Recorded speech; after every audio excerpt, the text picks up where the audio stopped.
life so fast, so speed, like crazy star of family. And my first love when he was so young, when he was just 10, when he was just 10. I live on a mountainside for winter, snow and ice. Oh.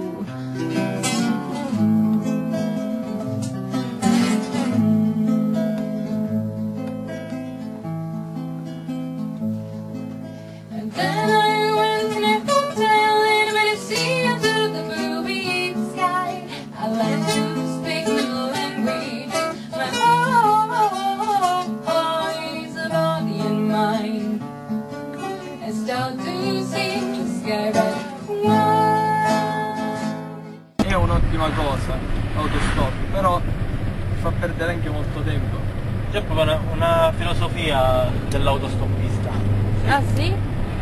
Ce la illustri in parole? No, questo non lo so, così mi è venuto, ma non lo Dai, so. è bello, ma...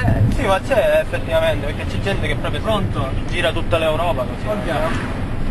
in autostop.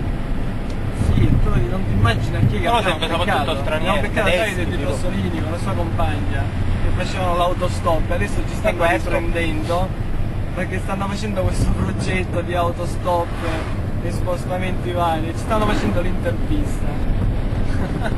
Comunque è bella, è una cosa Ma bella. senti, stai partendo? Come la Poi è un modo anche per conoscere, penso, persone. Certo. È uno scambio di opinioni anche sì? se magari rapide per un puntuale? determinato tempo, però carino, no?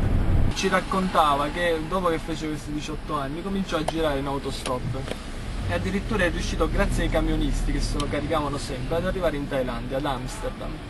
Girato mezza Europa, un botto di cose, non gli è mai successo niente.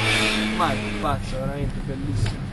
Tipico olandese, alto 2 metri, biondo, barbuto. Ma si è laureato dopo i viaggi in autostop? Sì, durante, mentre lui studiava, poi tornava, si dava le materie. Che figata! No, veramente un cervellone. tipone, sì, un cervello allucinante.